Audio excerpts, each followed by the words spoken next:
We've had crashes, damage, shock upsets, controversy, disappointment for the Swedes in the race of the Cup so far. Wait a second, we have a penalty on the Swedes. That's racing sometimes, and sometimes it goes your way and sometimes it doesn't. But a chance for redemption in today's opening duel. A rematch awaits in race 1. With edge-of-the-seat action at every turn, we've barely caught our breath, and it's only day 5. Hang on to your hats as we dive into round robin 2. Hello and welcome to beautiful Bermuda, the picture postcard setting for the best the sailing world has to offer as we build to the 35th America's Cup. I'm Alistair Eakin, alongside Ken Reid, veteran America's Cup skipper and president of North Sails. We have been spoiled for entertainment and drama in the opening days here. We have reached the second phase of the round-robin stage. Each team has faced the others once, so they do it all again. And we have 3 more races today. New Zealand against Sweden, the pick of the bunch, after the drama and controversy of yesterday's meeting between the two. Here are the standings then. The defenders, the Americans, leading the fleet, having won 4 races here. The Kiwis in second place again with 4 race wins. The British have 3 points, but only 1 win here. 2 of those points carried over from their World Series victory. The Swedes, the Japanese and the French all involved in a tussle to avoid elimination from the qualifiers at the bottom of the table. The weather today not dissimilar to yesterday, with wind speeds of up to 16 knots, glorious sunshine, but those boats really should be flying around the Great Sound at 40 plus knots. Conditions ideal for match racing in this iconic setting.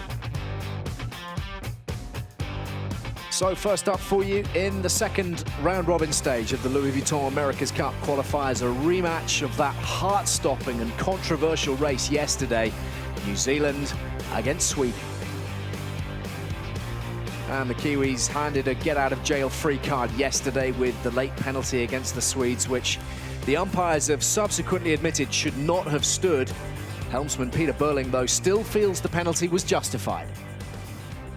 Yeah, well, for us, we thought they still got it right. Something that, the closing speed was massively high, and, I think that's all part of sport. The umpire makes a decision, and we all have to live by it. And for ourselves, we're just really looking forward to getting back out there today, and another chance to test our skills and to try and put into practice what we've learned.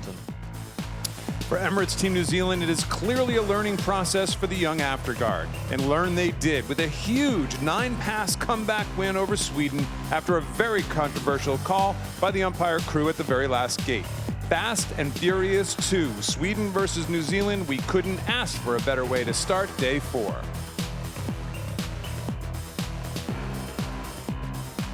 The Swedish team were beside themselves with fury and frustration yesterday at the decision that cost them the race. They were a long way clear at the time of the penalty. Their skipper, Nathan Outridge, insists that his team have just had to put it behind them. Nothing we can do about it. We've got to make the most of it today, and from our reviewing, we basically decided we've got to keep everything out of the umpire's hand. So we've got to start a clean race. Obviously, don't be over at the start. That was a mistake we made. That was no one's fault in that one there, except our own. And if we can get off the line well and just sail our boat to the best of our ability, it shouldn't be an issue at all. Classy under pressure. That's how Chief Umpire Richard Slater described Ian Percy and Nathan Outridge after their umpire's debrief, where he said they got it wrong. Richard Slater said they got it wrong, a rarity in sailing. So where do the Swedes go from there? A chance at redemption against the Kiwis right away. And as an athlete, that's all you could ever ask for. This one then likely to be a bare-knuckle fight. Ken, the course. Well, welcome to the Great Sound of Bermuda, the perfect amphitheater for the modern-day America's Cup. The L-shaped race course features a 2-minute start sequence, followed by the critical high-speed blast reach to Mark 1. Throw in 4 quick legs with and against the prevailing westerly breeze in a final dash to the finish only 200 meters from the America's Cup village.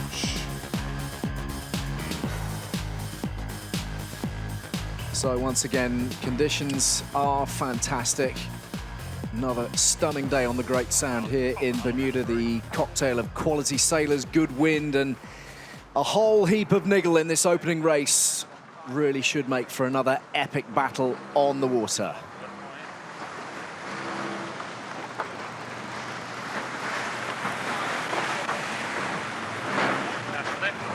So a couple of very high-quality helmsmen, Peter Burling and Nathan Outridge, New Zealand. With port entry, they get to enter the starting box 10 seconds ahead of their opponents this time.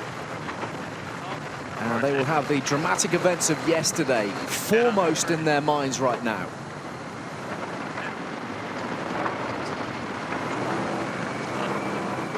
A very, very different look for all of us here at the dockyard at America's Cup Village. This starting line is literally right smack in front of where we're all sitting. So these two preparing for battle.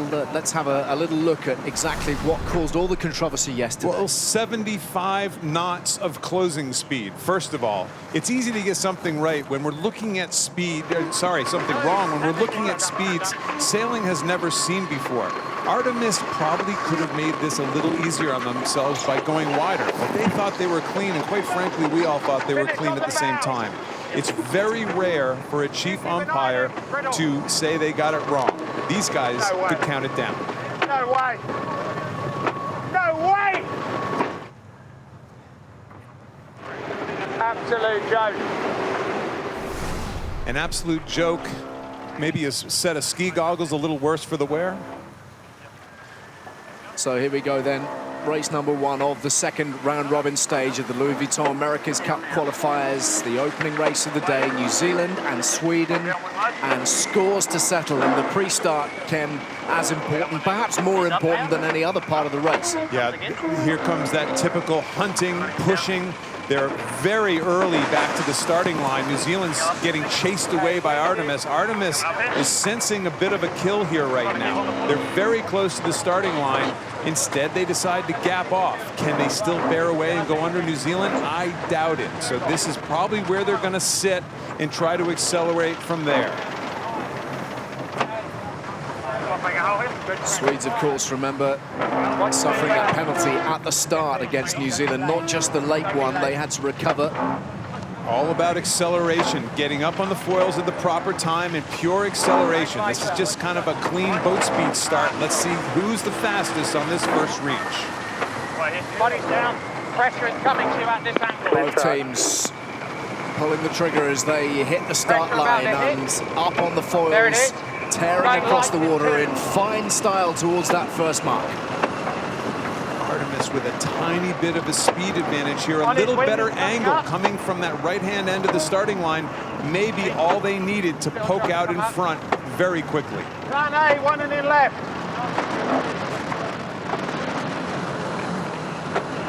Well, we know the Swedes have excellent boat speed. They took a very similar line to the one that Dean Barker and SoftBank Team Japan threaded yesterday, and they are round the first mark with a slender advantage from the Kiwis.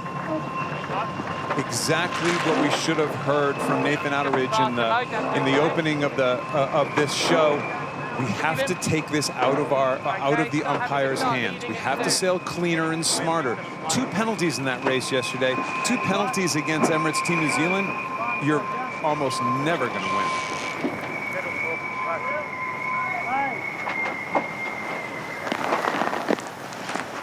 Head up. So the first Head up. jibe from the Swedes on these beautiful crystal clear waters. The maneuverability of these boats, just something to behold up close and personal, but it is so key that those maneuvers are clean, otherwise you do lose plenty of meters, even with the smallest of errors. This is about the lay line into this mark right now. Are they going to fetch the gate? There's the gate right out in front of them. Are they going to be able to go straight into that gate or jibe one more time? If they jibe one more time, Emirates Team New Zealand is in kind of a good position. They had a better jibe and actually put themselves in a really nice spot. We like the left mark. Remember, we saw 9 passes yesterday. So it wouldn't be shocking if we saw pass number 1 on this early in the race. Well, it was one of the all-time great America's Cup races, wasn't it? And when you've got boats moving at this kind of pace, with this sort of competitive fire, you really do have some wonderful top-level sport. Just look at the way they are taking each other on. I think this is a bit of a lay line call. Look at that. Wow. Oh, dear. got very loose and went from ahead to behind in a heartbeat. Their weather rudder came out of the water. They get a lot of grip from that weather rudder. When they flew a hull so high, the weather rudder came out of the water, and they just literally lost control. What are you thinking, Pete? What's your plan? We've got to go right.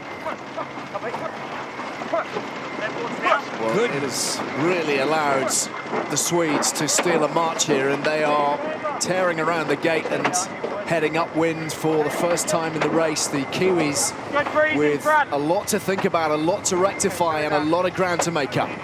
One mistake will be 400 meters.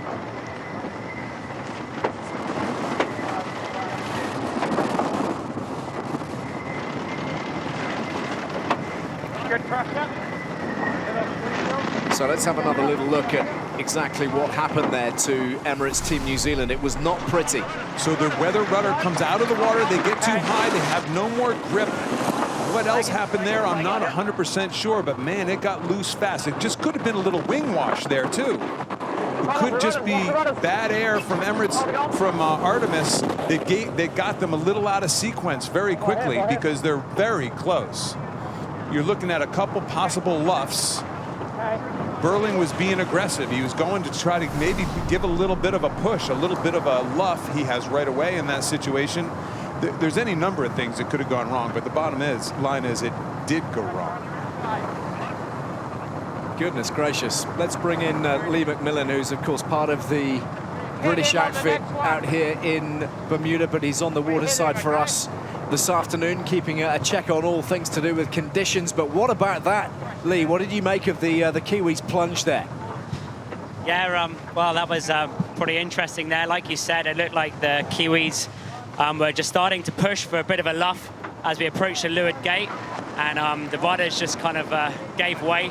They got pretty sensitive rudders on that boat, and a little bit of instability, and the rudders were gone, and they lost control. So it was pretty touch and go, and it looked like Artemis were getting into a bit of a tight spot there with the luff, but the rudders kind of giving way, put an end to that. 40 knots and your rudders give way. How's that? I'll tell you what, those cyclones suddenly got a rather early shower, didn't they? They got an absolute pounding as the boat nosedived. Let's bring Lee back in for a minute. Lee, it's interesting for people. Oh, sorry. So let's have another word with Lee McMillan on the water. Lee, we have these weather rudders that actually create grip, and we probably haven't done a great job of telling people about that. So can you tell us why just tell our people at home why the weather rudders create grip and why that's so important for these boats? Okay. Sorry, I can't hear you, Greg. I don't think we've got Lee hooked up quite right just yet. We'll get back in communication with him very shortly. So in the meantime, the Kiwis doing a pretty decent job of closing the gap here, Ken. A little bit lighter air today. We're not seeing those extreme speeds. And yesterday we saw the Swedes consistently going faster on the upwind legs. Today we see something a little different. And again, changing the moding slightly on these boats from day to day is dramatic. But yesterday we saw just the opposite. We saw the Swedes going faster upwind all the time. Today, so far, we've seen the Kiwis going faster upwind all the time.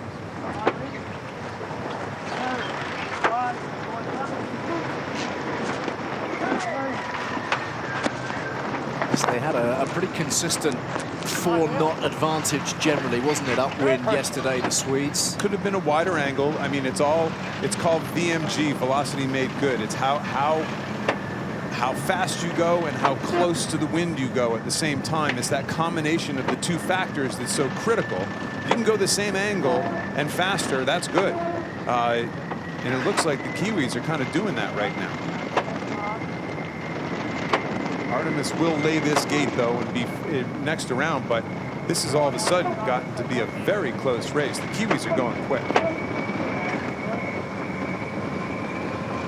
Into gate 3 as they head downwind once more. Good speed from both of these teams. And a smooth rounding of the gate as well.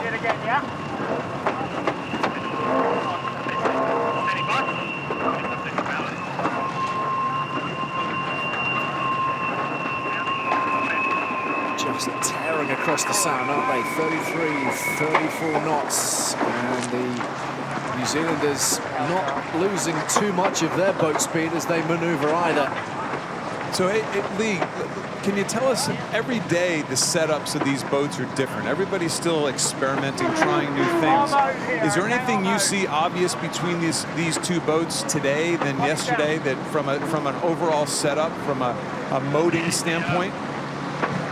Well, yeah, one of the obvious things is Artemis have their light wind boards on their longer tips, which give them more lift, but the top speeds will be slightly lower. So compared to yesterday, where they had their kind of medium tips on, the top speeds were a lot higher, but I think a lot of the teams are expecting the wind to be a little bit lighter by this stage of the day. And obviously Artemis have got 2 races, so you know, trying to hedge their bets across the 2 races, they've got the longer tips on. So we might see New Zealand just being a little bit more competitive on the overall speeds today compared to yesterday. And for those at home, it's this part of the wingtips that we're talking about. In general, the longer the wing, the longer that span right there, the lighter air it's for. The shorter that span, the windier conditions that are for. And it's obvious, more drag, but more lift, the bigger they get. He lays. Another jibe from the Kiwis as they head down to that bottom gate, but the Swedes just beginning to stretch out here. Another part of having the longer dagger boards on, the longer wing tips, is definitely more stability in tacks and jibes. We've seen that so far. The Kiwis are ripping. Punch down. They'll do a split here. They jibed early in order to do a nice split, and they're going to be able to go upwind in their own clear air. They lose that weather rudder out of the water again, though. This is interesting because over the course of the first couple of days of racing here in Bermuda, Ken, we have seen real stability and control in so many of the New Zealand maneuvers. Around the gates, they've been very slick, probably the slickest of the lot. And yet today, they just look a little bit less stable.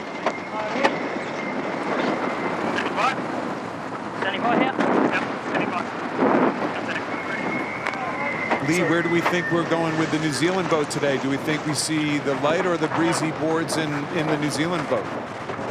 Well, the interesting thing with kind of Emirates Team New Zealand is they have quite a big range with their boards. So they have quite long tips on their boards, but they're actually, they seem to be able to take them up range. So they've managed to kind of get the overall drag of those boards down a bit. So we do see that the Kiwis are able to actually span quite a big range of conditions with the same tips, which is quite an advantage, I guess, when these difficult config calls come up. And why do you think we've seen, it's pretty rare we've seen anybody actually lose their weather rudder coming out of the water. So we'll come back to you here in a minute, Lee, once we get these a couple crosses going.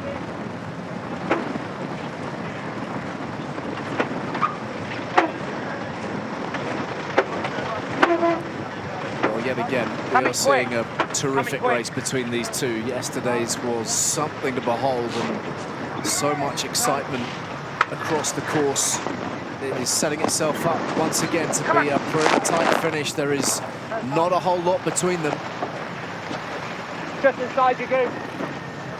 Going back down on the water to Lee McMillan from the BAR program. And Lee, why do you think we've seen Emirates Team New Zealand actually pop that weather rudder out of the water, which we know grips? So it's such a big part of the grip of the boat and keeping the stability in check. Why have we seen it pop out of the water twice today? It's something we haven't seen very much. Well, they have been using those rudders before, so there's no difference there. But all of these rudders and these boats are sailing wide on the edge, and it just takes very small differences. Maybe getting the boat, just the actual ride height, a little bit higher than normal, brings the elevator right close to the surface, and that can be the difference. And that happens a couple of times, and the boat will just spin out. And you know, it's pretty full on when you're at the wheel of these things, and that happens. You just completely lose control of the boat, and you're trying to get the flow reattached as that's happening, doing kind of 40 knots. So it's yeah, it's pretty intense, but they did a really good job in that last one of actually being able to kind of stay on the foil and bring it back in and get control again, which is you know, quite impressive to see. Thank you, Lee. Yes, and your point illustrated by our fly time graphic with the Swedes yet to touch down. Yeah, but that would be absolutely what Lee's talking about. Those long boards give you a much bigger opportunity to get around the race course with that elusive 100% fly time number. Oh dear, you jinxed it. It's the old commentator's jinx or whatever you were going to do that. Just when we were getting overexcited. Sorry, Artemis. My bad. It'll happen at some point. The 100% fly time. This is a close race. These guys are going quick, especially upwind. The same thing on the last upwind leg we saw. The Kiwis coming into Artemis a little bit. On starboard tack coming across here. It looks like Artemis should get across, but it's not going to be by much. I'll tell you that. If they do, this might be very close. And they've become very well acquainted with each other, haven't they, these two, in the last couple of days? We're going to see a button pushed right there. I'd be very surprised if we didn't see a protest by the Kiwis going into that cross, and they're going to lay the gate. They're going to get around here first. Very, very solid effort by the Kiwis to pull off not only a pass, but to get through the gate and get out first.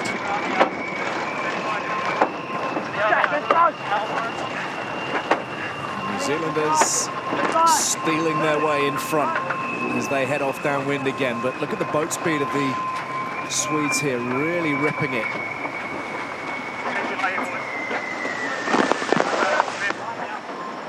Not a great jibe on the Swedes right there. Actually, kind of a bad jibe. They got it all out of kilter there. It was really slow.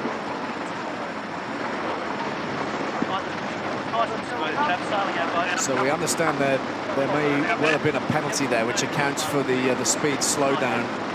They have to slow down and get 2 boat lengths behind the boat in front, and so that would explain what we just saw there, Ken. Well, this is coming the reach into the finish. That's exactly right. It's amazing how we've become so addicted to the graphics of modern-day race course. This is, to me, that was a blatant dip by the Kiwis. That absolutely was a foul. They were on starboard tack, the right-of-way boat.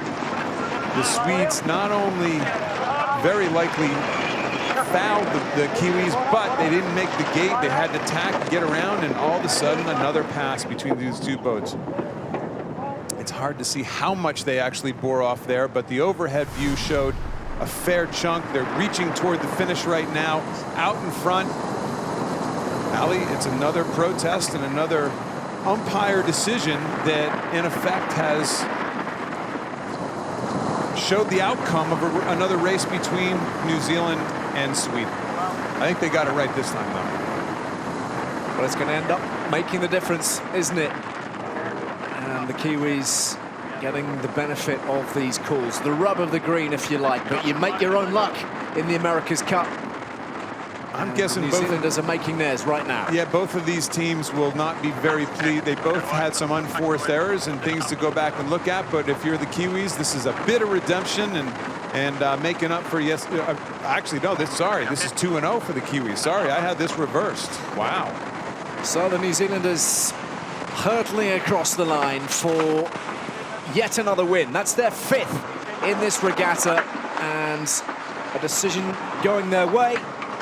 Quite an error on the second leg, but they've recovered really, really well, and right now they are looking like the chief contenders in the America's Cup qualifiers.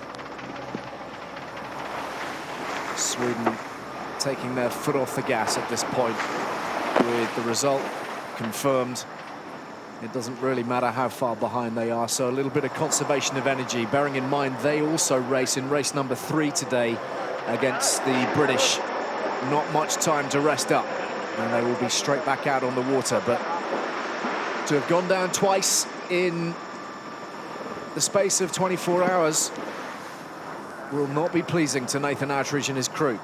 Interesting that You know, we all watch the clock in the bottom right-hand corner here, and it's really just semantics. It's who beats who. So the actual number there in the corner never really makes for anything. It's not a tiebreaker or anything like that. It's just really a more for show to give you an idea of how tight or not tight a race may be. And in this one, it's going to look not very tight, but as we all know, that last-minute penalty was one of the major factors in the win again for Emirates Team New Zealand.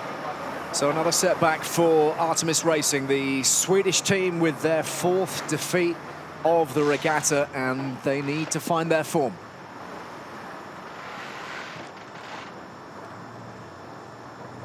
So here's the breakdown of the race itself, Ken. Yeah, a race of 2 halves again. Couple passes in this one, close. Sweden had a very good start, got off the starting line and took off and had a nice lead for a little bit. But I tell you what, the Kiwis look quick upwind, and I wonder if the Swedes will be reconsidering that decision to put in their lighter air boards today and not go with the windy boards. But a win for New Zealand by 1:30 seconds, but I don't think that 1:30 really tells the story. So let's have a word with Peter Burling, the helmsman on board Emirates Team New Zealand. Another victory over the Swedes. Peter, you'll be well pleased with that, and I'm guessing as well particularly pleased given what happened to you on leg 2 when you took a bit of a nosedive. Great recovery. Yeah, well, no, the boys sailed an absolutely fantastic race, and you know we did a whole heap of manoeuvres in that one, and you know scrambled our way out a fair few times, and the boys dug really deep to give us enough power to keep charging, keep doing some really good tacks, which we're really happy with how we stepped that up from yesterday, and to walk away with the win after that super tight race yesterday as well was incredibly pleasing. Peter, well done. Many congratulations, and thanks for your time. Thanks, mate. So Peter Burling enjoying his victory, and that will mean an awful lot, I think, particularly given the context of the victory yesterday and all that controversy.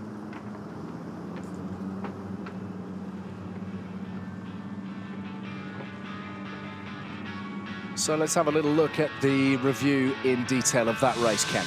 Yep. This was, again, a tale of 2 halves. Artemis Racing, very close.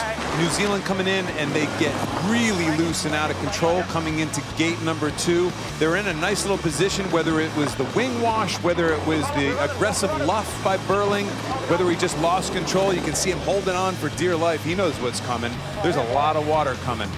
And I don't think there was a button pushed here. I'm not so sure that there was a protest in that situation. We didn't have that feature. But this race, like yesterday's, came down to a last-minute protest between the 2. Port starboard, Artemis Racing, absolutely. There's no doubt they were at fault in that one. They were the give-way boat. Team New Zealand was on starboard tack. They were the right-of-way boat. Not only was there a foul, a protest against Artemis, but New Zealand made it through the gate and went on to an easy win. So let's bring in Lee McMillan, part of the Land Rover BAR team here in Bermuda. He's on the water for us, offering a unique perspective. Lee, what did you make of that one? Well, once again, it was pretty spectacularly close contest between the 2 teams, and both showing incredible kind of maneuverability in the boats and great speed. So, yeah, really, really close contest. And at the end, you know, Artemis kind of... they were in a great spot, and it just goes to show, just one little touchdown and you lose a few meters, and it can make the difference to the next cross, and yeah, put them in a really tight spot. Yeah, terrific win for the Kiwis and disappointment for the Swedes. Now, of all the teams taking part in the 35th America's Cup, it is fair to say the French could be thought of as the underdogs, last to sign up and begin the long development journey and working to the smallest budget. Frank Hamas has had to get used to life at the back of the fleet, but sport has a funny way of producing the unexpected. They're giving it absolutely everything. Here come Group Armour, Team France around the mark. They're pointing at the finish. Artemis powering into the stern for Group Armour. Frank Hamas staying strong. And everybody in the America's Cup village is up on their feet. This will be their first win of the competition.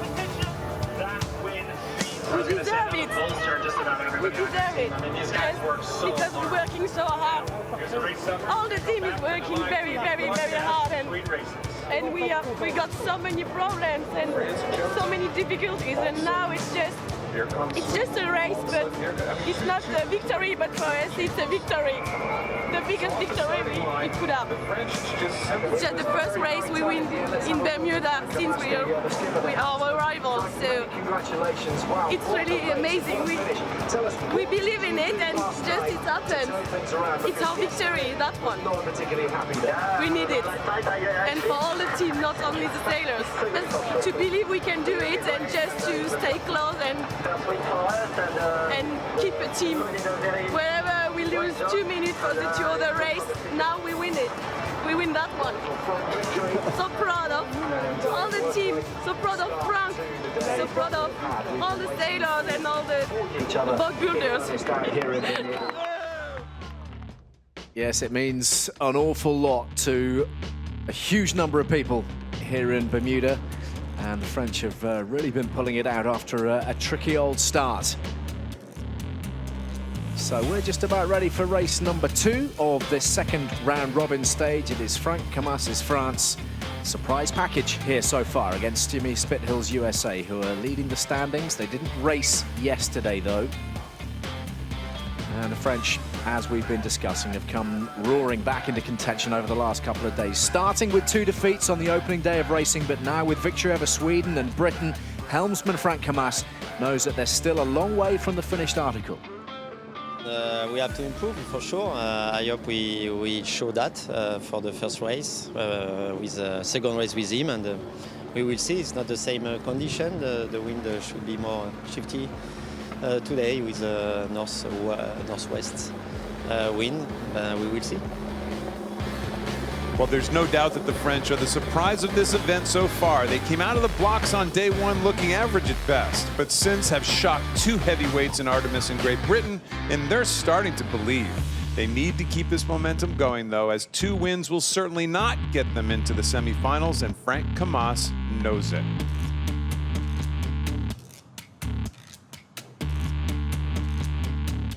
Well, the Americans had a day off the race course yesterday, but no doubt they were beavering away in the shed to improve design and performance, the constant theme, of course, of the America's Cup. There's no time to stand still. Helmsman Jimmy Spithill is ready for the French underdogs. Yeah, mate, the giant killers. I said from the beginning of this competition that we weren't going to discount anyone and that there would be some surprises. Clearly, they've got speed. We won't be taking them lightly today. Well, a day off yesterday for Oracle Team USA. They used that day to do maintenance to the boat and give the boys a breather. Standing at the top of the leaderboard is no strange place for Jimmy Spithill. And with an elusive point up for grabs to the winner of this series, heading into the America's Cup Finals, you will see this veteran squad pulling out all the stops.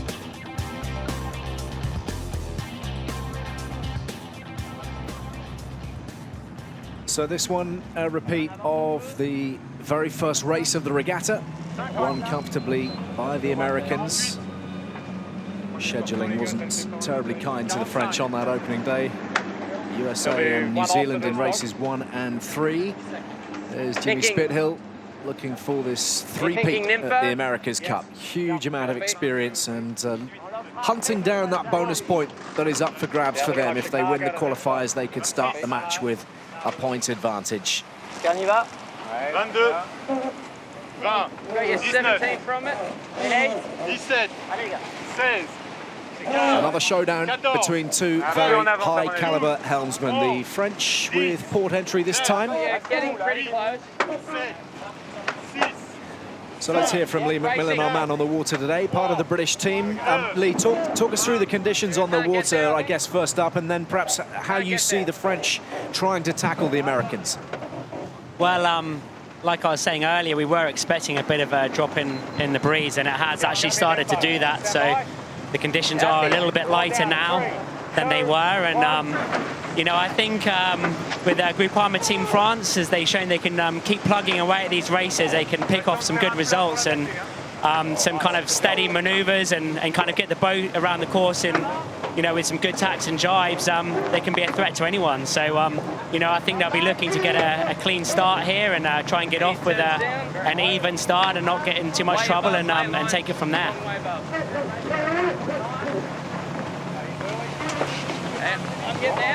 Again, this is a terrific setting here at America's Cup Village here in beautiful Great Santa Bermuda. The starting line literally right smack in front of all these spectators and giving quite a treat. Aiming at him. Race number 2 of this second round robin stage of the Louis Vuitton America's Cup qualifiers. France and the USA and the dogfight underway in the pre-start camp. Jimmy Spithill certainly looking to try to put the kill on Groupama. They're parked right now, and this hook is going to be an easy one for Jimmy right now. You got him here. They're early to start. You hear Tom Slingsby say, "You got him." He tacks. Yeah, a half tack for us. Just ease, Chip. A little. There's a half tack. We'll listen to on board Okay, to the strategy. Here we go. May need a little jib back here, okay? Help us with the inverter layer. Big ease and shoot. Okay. Okay, stay high, keep For the that little jib back, he's trying to keep maneuverability. He's the lured boat, the right-away boat. Groupama headed back for the start. They don't care where the starting line is. 13 seconds to go. He's just trying to get Frank Camas parked right now before he takes off for the starting line. And now you see the speeds beginning to build and the Americans stretching away as the accelerator button is hit. The most obvious mention, I think, in America's Cup history, clear start. Nobody's over early. And hitting that start line at 32 knots of speed. The French trailing in some way behind right at the outset, and there the benefit of some very, very canny work from Jimmy Spithill. It's always interesting when you're in a position of Oracle Team USA, when you're thought to be the faster boat, do you do a conservative start, stay away, and try to use your boat speed? Not with these guys. And we saw the same thing with Ben Ainsley yesterday. The aggressive guys can't help but be aggressive, so you don't take them out of their zone. Don't even think about it. But we heard, didn't we, that it's just not advisable to be racing those boats in any kind of conservative fashion. You've got to go for broke, and the USA seem to be doing that as they round the mark and head downwind. The French needing a decent recovery here. Let's go back to Lee McMillan for a minute. And Lee, is there anything you see on these two boats, light air boards, heavy air boards, setups that seem a little different that may be interesting to the world of in sailing? Well, I'm pretty sure that Oracle are kind of on their medium boards, their all-round boards, which they've used a lot. This year we've seen them performing well with those, and they're kind of their go-to setup, to be honest. And it looks like Team France are on a similar set, so they both kind of got a similar setup for these conditions. And yeah, but obviously there at the start, it looked like Groupama Team France just got a little bit slow and couldn't kind of defend the speed that Oracle USA had coming in for the hook. And it was kind of game over there for the start. Now a penalty having transgressed through the boundary as well for Frank Camas's men.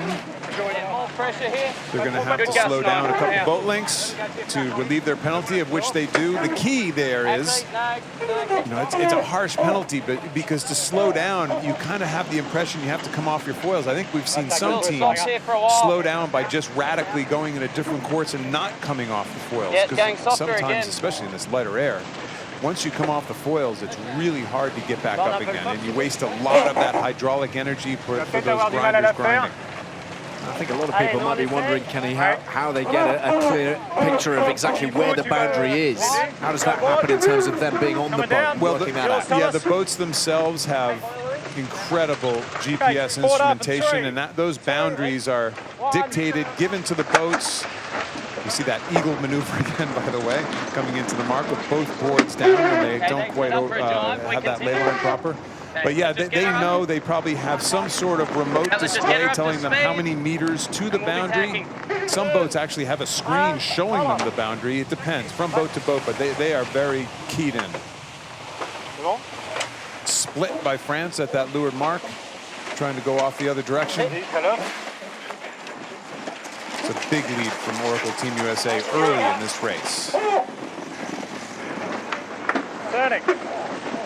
So we're going to take a look at how the French managed to push through the boundary. Yeah, he would have a monitor on board in some form or fashion. Everybody's different, telling them how many meters probably coming up to the boundary. There's a lighting system on board that gives you a warning as to where the boundary is, and unfortunately that's a bit of an unforced error by Frank Camas and his team.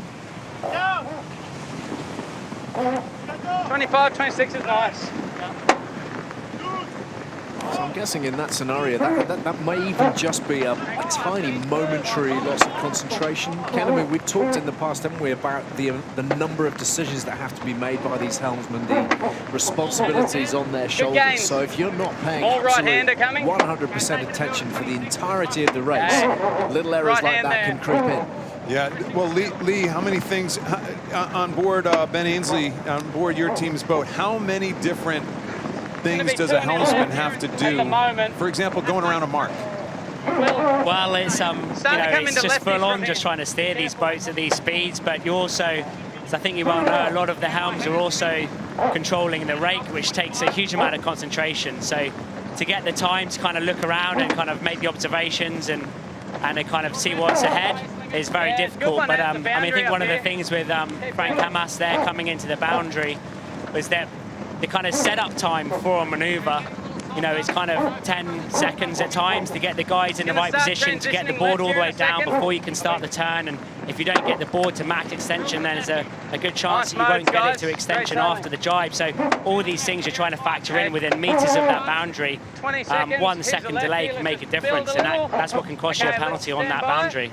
Here we go, 4, 3, 2, 1. Turning.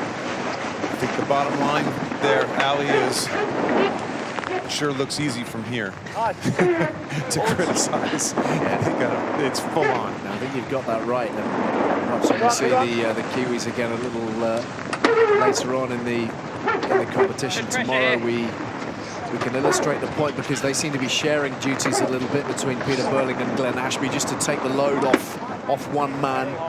It seems like a very heavy schedule.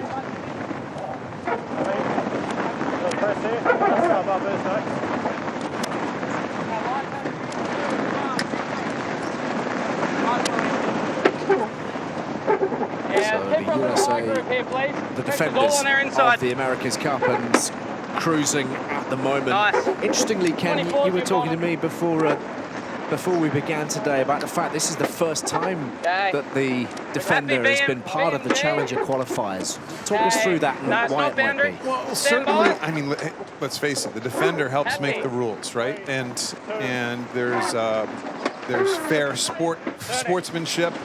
There's also, you're looking out for your own interests as well. And when there's only one defender, there used to be multiple defender teams that would battle against each other, and they would have their own, you know, in my day, we would have our own trials against multiple defenders or multiple challengers. With only one team as a defender, you're kind of stuck. You need somebody to race against, and this program was developed to let them sail in the Challenger trials, I believe, for the first time in history. A lot of people scratch their head about it, but at the same time, I mean, it's certainly an advantage for Oracle Team USA to be able to go out and race against somebody, not just yourselves all the time. Going into gate 3 and turning for the downwind leg. Watching him. Light patch and then Gus. These guys look very smooth. Like Lee said, maybe with these light medium air boards in today, they look very stable and very smooth. 3, 2, 1.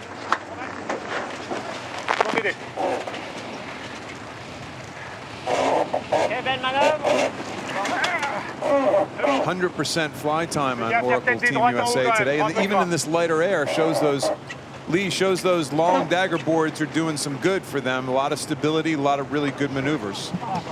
Yeah, I mean, like I said, well, we've just seen a touchdown there from Oracle USA, but you know, these have been their go-to boards through all the prep time, so they've got a lot of hours on them. They know them very well, and it's amazing. Just little differences on the board can make a real difference to how the boat feels and how twitchy it is. So, you know, they'll be pretty confident with how the boat's feeling, and they've obviously got good boat speed and putting it through its paces today. I think we're going to have to get a new commentator, Ken. Every time we get 100% flight time from any of these boats, as soon as you mention it, they come crashing down. Well, we got to see. We have to see. Maybe Lee is as critical as I am on what actually is a splashdown versus what isn't a splashdown. So we'll see when we see that graphic come up again. There's actually instruments on board the boat that tell us whether it's splashed down or not. So technically, we take our emotion. Oh, still 100%. Still there. Sorry, Lee. We're still talking. Okay, Langers, got to get you back, mate. Means you're gonna. Langers. It's like the missing that 2-foot putt. The little zipper came undone. That's like an access panel to get into the wing at a lot of their controls, and it looked like the zipper popped. If they're going to splash down, this would be the one to splash down, because certainly they were out of sequence there a second. Now, there's a splash. Now, we're going to have to see if our instrument's talking about the weather hull or the leeward hull. Trying to lay in. Yep, no problem with lay. Big trim, big trim. We're going to have to go to the tape to see if that's taking us out of our 100%. Okay, you got a little bit of time. Yeah, that was a zipper. That's an access panel to get at a lot of the controls, and the zipper obviously popped. And worried. Fortunately, whether the zipper's popped for good or I don't think it's going to be any problem, any issue. No eagle. Even if it is popped for the rest of the race, it'll probably be okay. 2, 1. Nice and smooth. Certainly doesn't seem to be affecting the boat speed at the moment as they turn around the gate. Now that unquestionably has to interest the flight time judges. Yeah, we're all good. This is the moment when the zipper needed attention. Yeah, getting caught with your zipper down. Langers, we got 15 seconds. Okay, you got a little bit of time. Kyle Langford. All fingers and thumbs. Yeah, the wing trimmer trying to make sure his wing stays in one piece there. Again, I don't believe that's anything structural whatsoever. It's just simply that access panel to get into the controls, to control the twist and the camber of the wing.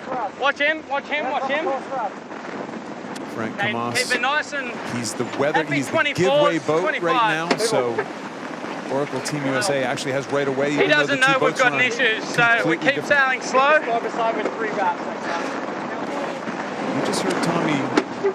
Hey guys, just so you know, we're just nursing it from here. I just heard Tom Slingsby actually dispute what I was saying and says we do have issues in our wing, and we're backing off here a little bit right now. So maybe it's more of an issue and not just a zipper that we were speculating. Lee, what do you think?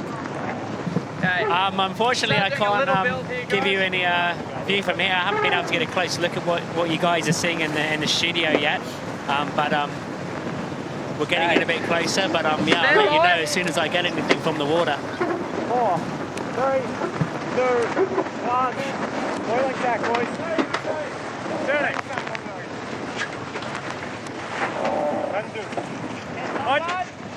So the Americans a long way out in front and in no great danger whatsoever from the French threat, but maybe, just maybe, a little bit concerned about their wing system. Take it on the wind, guys, on the wind.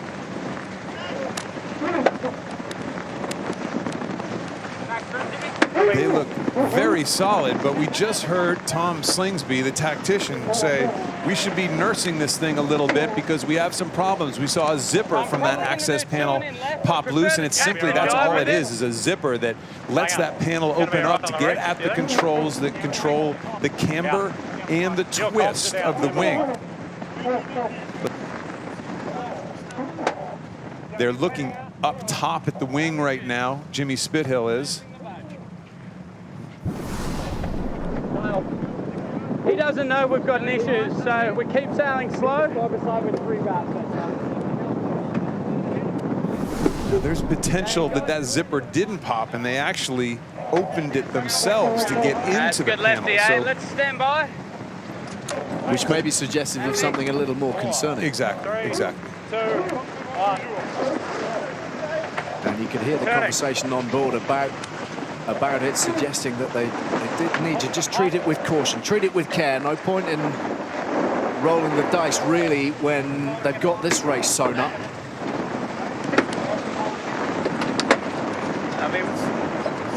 Good lefty here.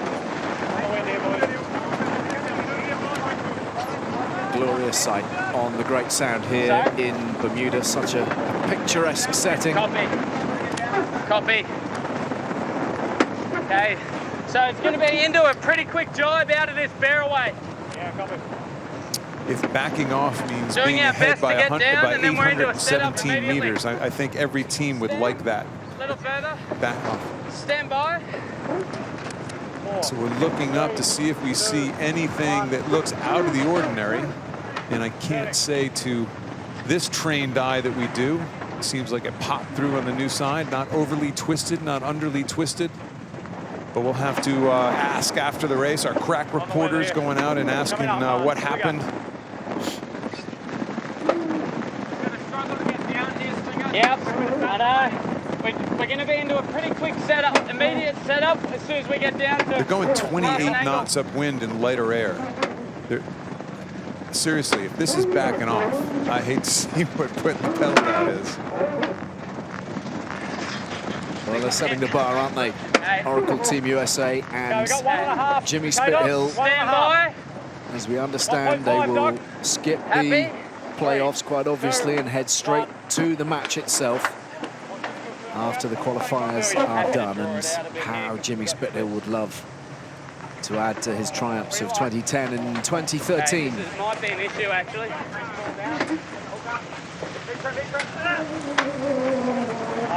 Nice, good pressure here, take it all down. Shy of the magical 3 figures.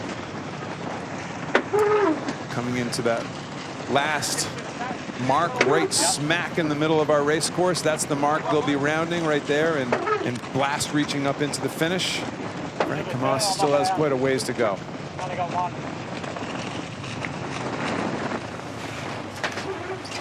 So a testing day for the French. They had a great deal of difficulty in the final race yesterday against the Japanese. Nice, guys. Frank Camas talking afterwards about the way they'd just lost energy. Not entirely clear as to whether he was talking about the boat as a whole and the powering of it, or whether actually he was talking about his men and the mental fatigue that they may be suffering from. You know, Jimmy Spithill very calm and composed. Exactly, and these guys, you know, you got to wonder, as we approach the America's Cup, the breeze here in Bermuda is thought to get lighter and lighter and lighter over the next month. This is probably their light air package, which you know, you always wonder, you speculate right now, is it them who's super fast, or are the French off the pace on a day like today? Because this is a massive gap. And if these guys are quick, this might be the first time we're seeing these light medium air boards. This is a setup that we're likely going to see much more of as this event progresses. Steady pressure from here. So terrific support for the Americans here on the shore of the Great Sound in Bermuda, and Jimmy Spithill cruising to victory. The defenders controlling the race and putting themselves into a very strong position. That bonus point ultimately could be really key in the match itself. And they had a tremendous performance. They have really dominated through the course of that particular race, and set up, of course, by that fabulous hook at the start, which set them on their way. Nice one, boys. What do you think? Long way back to Frank Camas. Previously, we reckoned the boat speed was not a major concern. We were spending a great deal of our time, Ken, talking about the boat handling instead. But perhaps this race suggestive of deeper concerns? You want lighter air, probably lighter air boards, different setup, different configuration. Again, the day-to-day progression that each team has to make. Maybe just a step behind today. Lee, I'm guessing every time your team, the British team, leaves the dock, you're looking to go, you got to go faster every day, right? The day that you stop trying to go faster is the day you get further behind. We don't have Lee.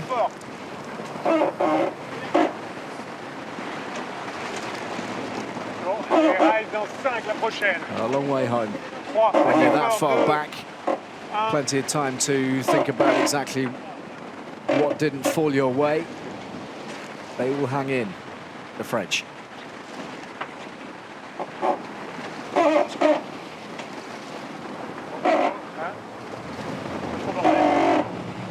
So almost 2 minutes behind the race winners, the French cross the line. And that's their 4th defeat of this particular regatta. Still in it, still in the hunt, but with a few issues to address. Let's have a word with Jimmy Spithill, who's on board Oracle Team USA. We'll do that in just a moment or two after we've looked at the race summary, which tells you the story. Well, for the French, it started bad and got worse. I mean, there's really not much more you can say about this thing. Stretching out every single leg, a little bit of a clip at the end, but I think as Tom Slingsby reported for us from on board Oracle, they were nursing something at the end of the race with a wing, a little concern with their wing. A two minute, unlike the first race today, the 2 minute gap was 2 minutes. It felt like 2 minutes. It was really kind of a whitewash by the USA team versus France today in day 4. And then it's down to Sweden and France. So let's bring in Jimmy Spithill. Jimmy, congratulations, another excellent win. You seem to be in great nick here in Bermuda. Talk us through the start, because the hook really set you off on the right footing. Yeah, no, we've been spending a fair bit of time with Philippe and Andrew Campbell going through a lot of the starts. So we had a bit of a game plan. Boys did a great job, and it was nice to be able to get on the front foot. Jimmy, tell us about the wing. We had a little concerns. We could hear some of your reporting on board the boat. Like at one point, I think Tommy said, "Hey, we got to just nurse this thing around." It didn't look like you were panicked taking a look at it at the end of the race, but is there concern? What happened there? Yeah, we had an issue down, I think, the second last run. We had a failure in there. But, you know, that can happen. Kyle did a good job, you know, jumped in, got somewhat of a Band-Aid on it, and were able to get through the race. But obviously, from that point on, we were backed off and in delivery mode. Good to know, Jimmy. Thank you very much for your time. Congratulations. Thanks, Wes.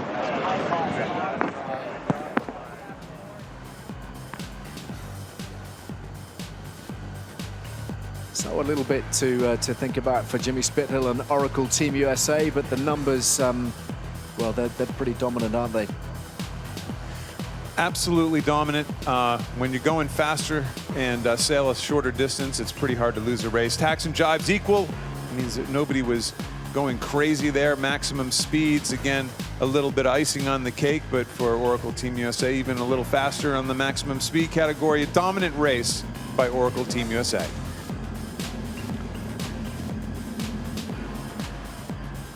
And the further breakdown for you to dissect. The dissecting. The blue is Groupama Team France and the red is Oracle Team USA.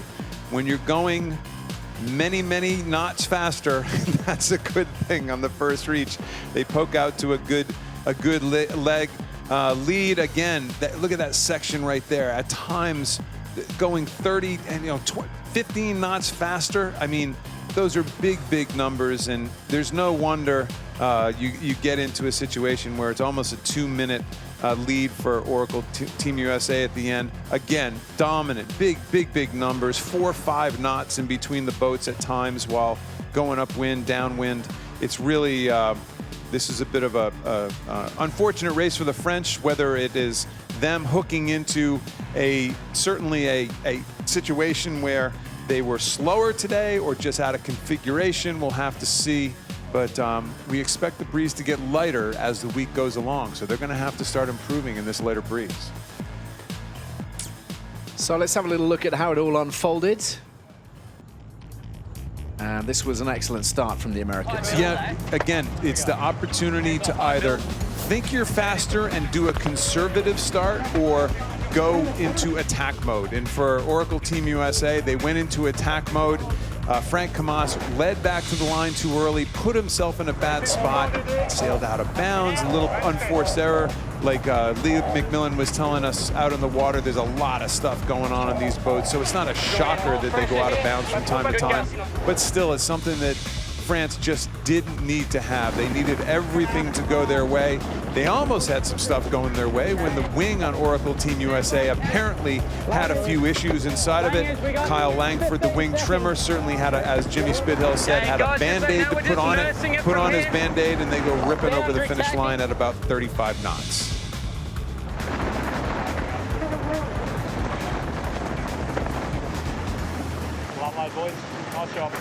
So we are ready for the third race of the day, and it is Nathan Outridge's Sweden against Sir Ben Ainsley's Great Britain. The Swedes, the only team to race twice today.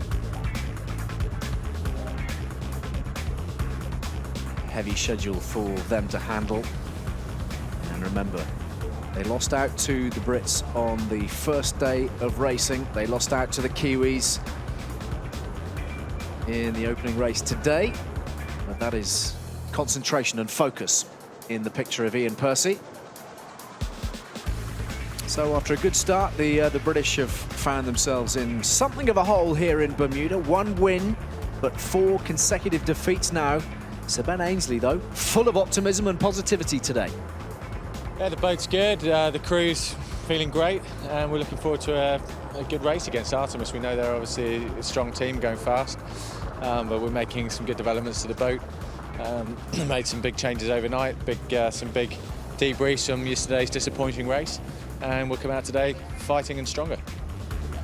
Well, Great Britain is very surprisingly the only team in the series that stands on only 1 win. A big surprise to all at this stage. But just look around this team. More winners, more Olympic medals than you can possibly count, more smarts and strength than you could imagine. This team is simply too good to only have 1 win, and it's time for them to turn things around starting right now.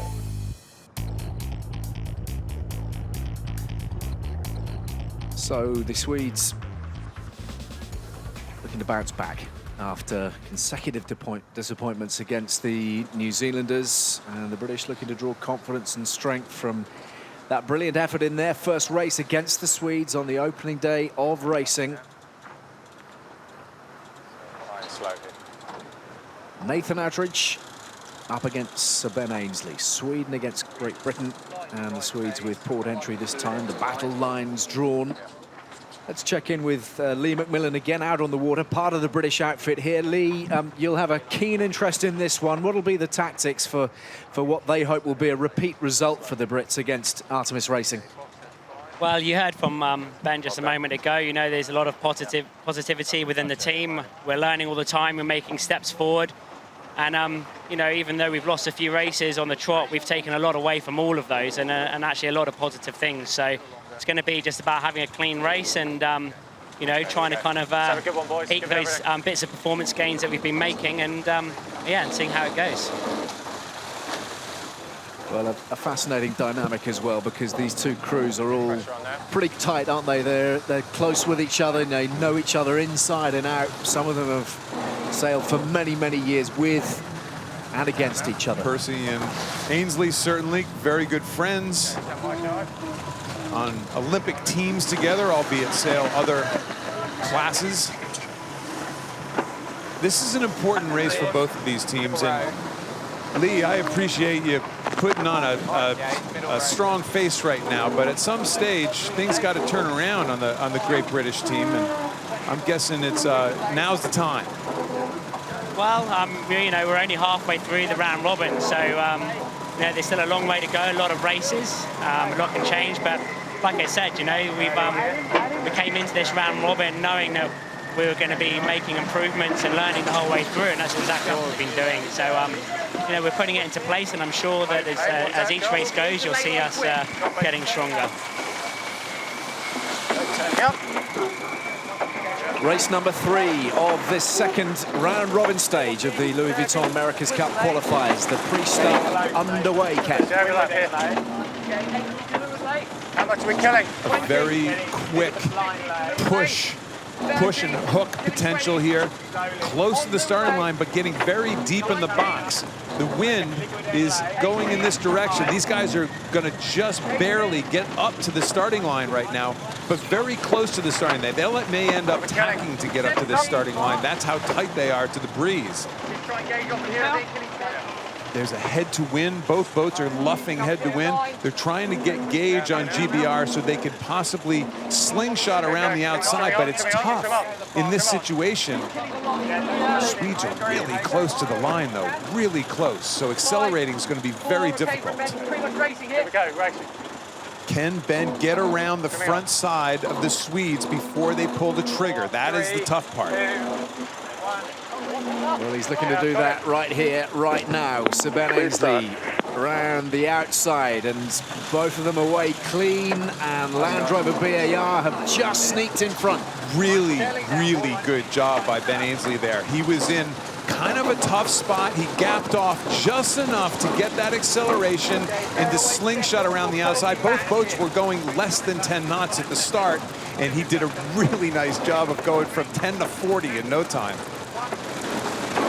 Well, the competitive juices are flowing today for Sir Ben Ainsley, who is desperate to put this campaign on a proper footing and show the world exactly what his team have. 43 knots even, as they tear across the water and past the first mark.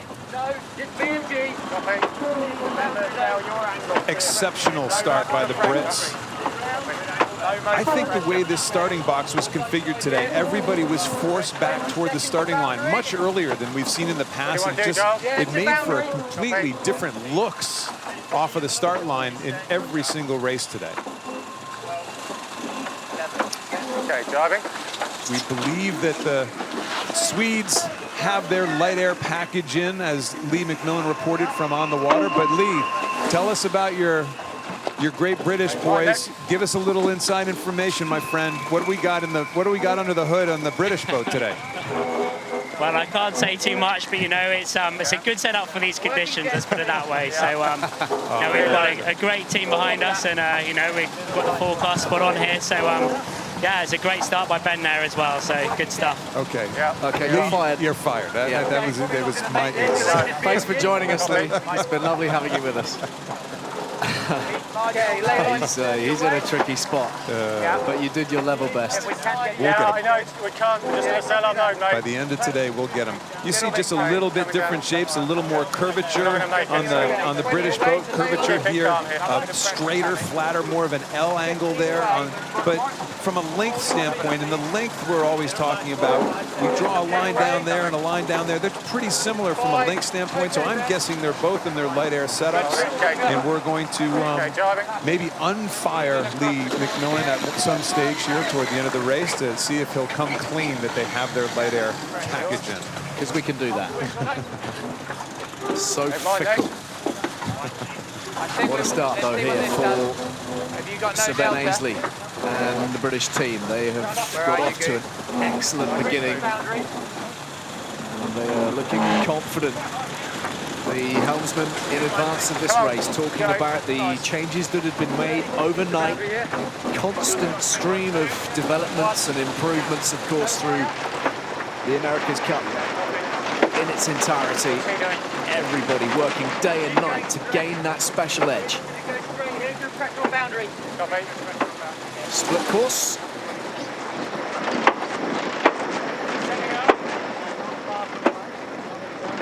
Absolutely the right thing to do if you're the Swedish tactician, Ian Percy. Try to gain a bit of leverage off on the other side of the racetrack. They've had very stable tacks and jibes all day long on their light air package. A little loose coming out of that one, but should be no harm, so no foul. It's not the best. It's a little more wobbly than they'd like. Calm it down. A bit slow here. Brits look solid at this stage. Remember, as we get into lighter air, it's harder to keep on the foils 100% of the time. So we're always going to see lower numbers in this fly time as we get into lighter conditions. So 93, 94% is pretty solid. It's about 11, not 10 knots of breeze out there right now. A little puffy, a little shifty. Don't get me too quick. These guys look very solid at this stage. Little right-hand shift over the land, but that's a skinny bit of land. Skinny, that's the friction up here. That's the friction that the breeze is coming off the ocean. That's what makes it shifty and puffy sometimes, but you can tell it's very skinny and really doesn't affect the overall wind direction or strength all that much. Okay, tacking.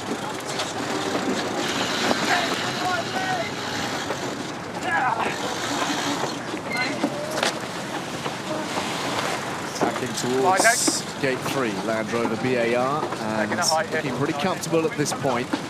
They only got down to 18 knots on that tack, which is as high a number on a tack as we've seen.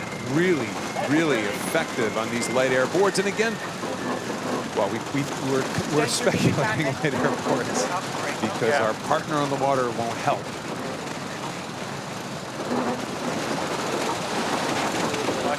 Interesting as well to hear Sir Ben Aisley talking about the communication systems needing to improve between himself and the tactician Giles Scott. They reckon that's been hampering them a little bit, so that needed fine-tuning. Copy. Nice rider here. Something funky coming. I don't want to step back to the right. Okay. Yeah, happy here. Keep it working. That communication between the helmsman and tactician is crucial. These guys have been sailing together now for a couple years, and this is as good as we've seen the British team look. Nice, Sue. You happy with this mode? I'm happy with this mode for now, yeah, no lower. Copy. Coming up with that. Nice. Lee McMillan out on the water for us. Lee, is there something about the Swedish challenge that brings out the best in the British? No, I don't think it's anything like that. You know, it's just it's all just down to a lot of hard work from everyone on the shore and you know, the sailing team, like earlier, debriefing every little moment that we've had and then just trying to gains. And at the moment, it's, you know, they're looking absolutely solid. We're out this morning for a bit of practice, just trying to get every bit of every minute we can on the water to make these gains. And at the moment, it's looking great. As good as we've seen this team sail, their communication seems good, solid. Their maneuvers seem terrific. That wasn't the commentator's curse. They actually had a good tack while we were talking about how good their tacks have been. Good ley line call by Giles Scott. It's hard to pass a boat that's going this well that is also just simply not making any mistakes. Come on, boys, just keep this working there. Yeah. Okay, good. Right, coming down to just before the point. Get a good one here. You can hear the urgency in the messages on board as well, can't you? Power of positive thinking. Let's get a good one in here. Round they go. And all in all, pretty slick. Yeah, watch the pressure. Work to be done here for Artemis Racing, the Swedish challenge, which is just faltering a little bit when you consider the confidence with which they arrived here in Bermuda. They've been out based in this wonderful island for some time now, but they seem to have been the form horses in practice.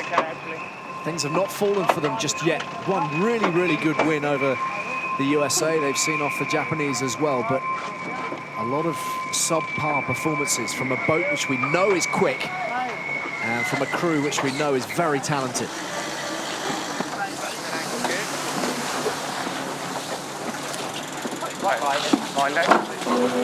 Looking very sharp today on the Great Britain squad. If this held, and by the way, we've had 250-meter leads, 300-meter leads not hold in the past. But if this held, we'd have 4 teams all with 2 wins. BAR, Sweden, Japan, and France all with 2 wins. Feels like we're light and lifted. Yeah. breeze coming over that skinny little peninsula on the west side of Bermuda. Keep it rolling, boys. Gorgeous day, as they all have been. It's about 25 seconds away. Pressure looks good all the way You happy back. to mode here, mate? Happy to mode, Charlo? Yeah, mode's good. Ley line's coming up in 15. Okay, copy. Just before boundary, want to get the right turn, left turn, sorry. Copy. Okay. In 5. In 3. Okay. Driving. Yeah. All action. Every last ounce of energy expended.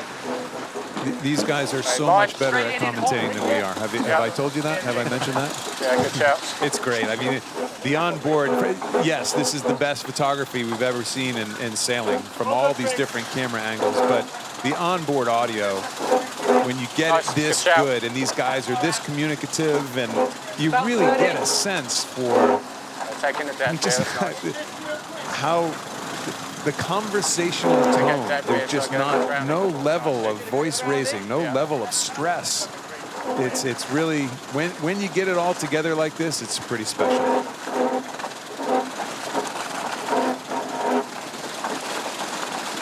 Great boat speed from the British crew, and they are racing an outstanding race. A little bit of time for those hulls in the water this time, but bouncing back well. Okay, go to boundary here. A little splash, but they got out of it good. When they've had that little stability problem in the past, they've stayed kind of glued to the water for a bit, and it's cost them big time. That time they were very quick to recover. These guys aren't exactly taking their foot off the pedal, though. Beautiful leeward mark rounding, leeward gate rounding. Artemis Racing is not going to go away. That I can guarantee you. Come on, boys, stick it in here. Okay, mind it. Just a little loose. Again, the Great Britain team has had some problems going around marks or gates in the past, just getting a little loose like that. Moisture on board. But they recover very quickly. The Artemis team, though, is they created that split again at the leeward gate. Only 125 meters in it. The lead has literally halved. Settle down, guys. Well, this is looking like another tight finish potentially. We know about the boat speed that the Swedes have. We know about the ability of Nathan Outridge to conjure something from nothing. Watch the heel. These two looking well matched, and Seben Aisley needing right now to keep his foot on the Swedish jugular. They both have a couple more tacks to go, at least 2 more tacks to go before the top gate, so we're going to have some more maneuvers. And again, those maneuvers are the time where leads can evaporate. Good here. Just need to get to boundary to make intersection. Keep the height. Yeah. Another one out on the boundary. Watch the heel. Watch the heel. Outridge has created that split.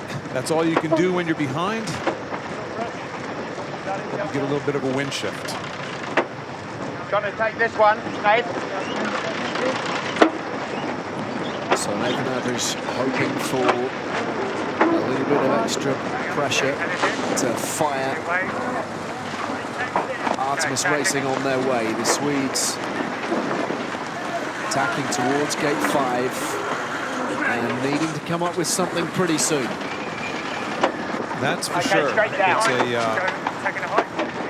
pretty solid lead for the Brits right now. Interesting that Nathan Outridge, he actually grabs the wing sheet going into those tacks. You'll always notice that there's another person that goes across early. The winch is above deck. A lot of the winches on these boats are below deck, but their winch is above deck, a little more conventional. He grabs that wing sheet before the mark while they go across the boat, sprint across the boat.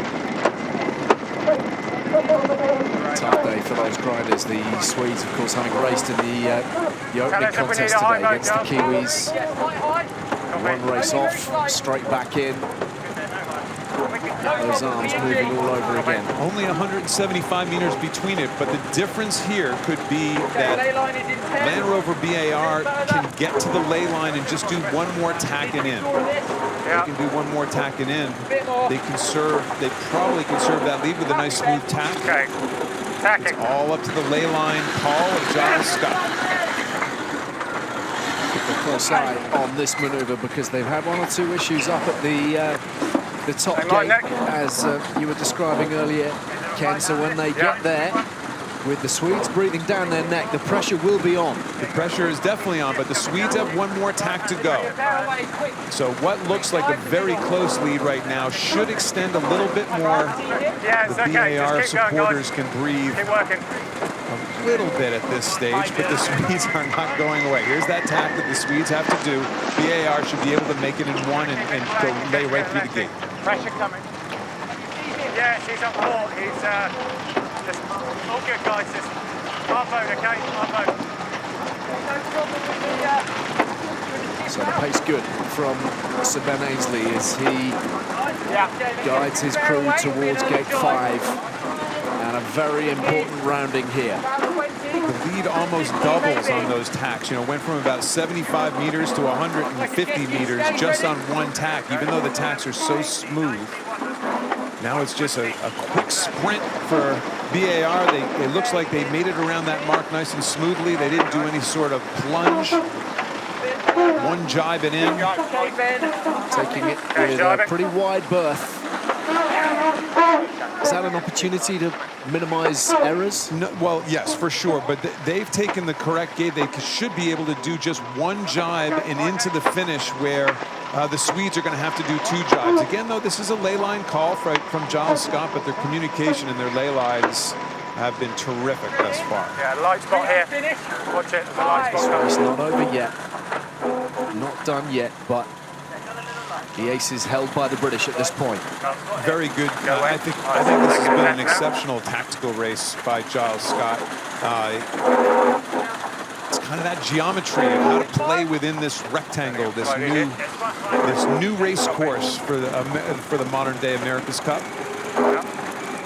So around the final gate and heading for victory, Land Rover BAR. This will be a real fillip to everybody involved in their operation. It's been a tough couple of days. Don't forget the big collision with the Japanese on Saturday, which left them with a massive hole in the hull. That had to be repaired overnight. And the collective, absolutely key in their recovery. I believe this is their first win since that collision against the Japanese.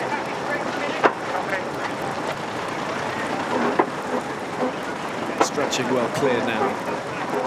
Yeah, they set up the last part of that.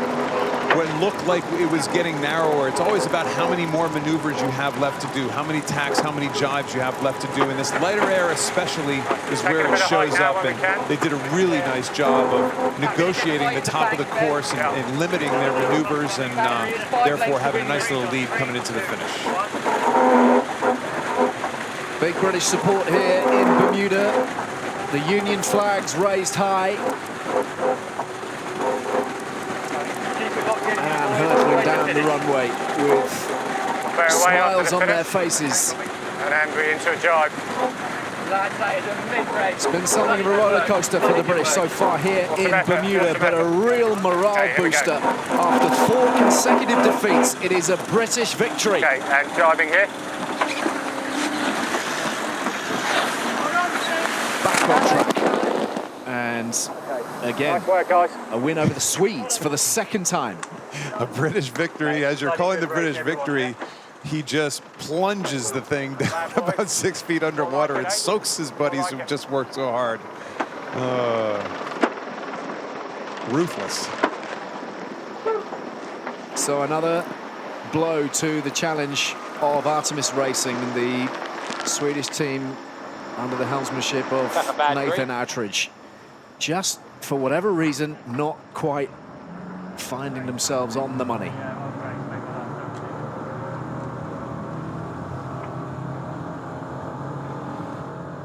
So, Ken? Dominant. there's no other word for it. They got the start, a very difficult start. This was not easy. Nathan Outteridge did a nice job of getting down on that lured ley line and not allowing the hook, but Ben just got enough of a gap to accelerate, pull away. Pretty close race from there on, but you see the maneuvers were really limited by Giles Scott at the end, and off to a 30-second lead. And the British began really well, didn't they, in that pre-start? Yeah, got him. Just had enough of a gap, a great acceleration. We were calling it, can they have enough room to accelerate over the top of the Swedish team who got themselves really close to the line? This whole start box today was definitely different than anything we've seen, and it really made for some more interesting starts. Gate number 4 coming in a little bit loose. We've seen this a few times from the Brits, but no harm, no foul. The biggest difference today is they recovered quickly. They didn't stay kind of glued to the water. They got up and going and got the hulls out of the water very quickly, and off they went. Coming into the finish, you have to guess a relieved Sir Ben and the entire British team. They'll have the supporters all fired up again, and one good splash. Nice work, guys. Great finish and a great race from the British. So Ben Ainsley on board Land Rover BAR. Ben, many congratulations. That must be a real boost for your team. It's been a testing period over the last couple of days. Yeah, we needed that one, and you know, the guys did a great job. We put a lot of preparation into it after the disappointment of yesterday, and a lot of debriefing. Made some big changes to the boat. Our speed was a lot better, and you know, we sailed a great race. Guys getting the boat around the course, Giles on the tactics. So yeah, it's a big win for us, and you know, got to keep developing from here and keep pushing forward. Ben, let's go to the start for a second, because that was a really interesting start. Barely enough of a gap for you to sneak around and accelerate first. Can you kind of take us through that? Yeah, Artemis were pretty early coming in for that pin end line, and they were in trouble. The game for us was whether we could get into leeward of them, and they'd sort of parked themselves on the pin end there, and so we had to you know, come from behind with more speed and get over the top, and we just about found that lane, and so it was a nice start. And you know, from there, like I say, the guys sailed the boat brilliantly, and Gilo got us going the right way, and it was just a nice race. Ben, thanks for your time and congratulations on your win. Cheers, guys. So time to look at the graphics again.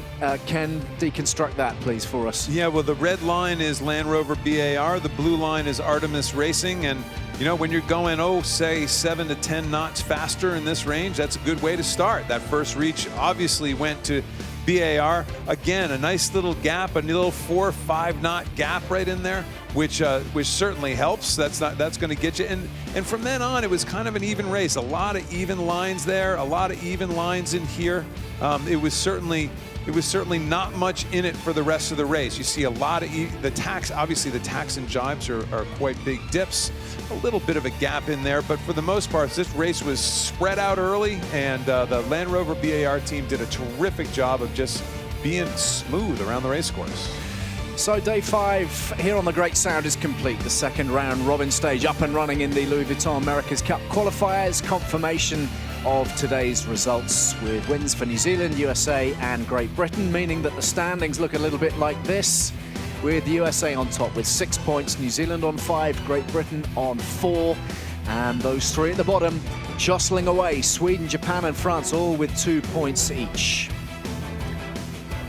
Tomorrow's racing sees 4 more contests, a day of rest for the Swedes this time, as the others all go head-to-head. New Zealand and the USA with just 1 race. The Japanese, the French and the British all have 2 each.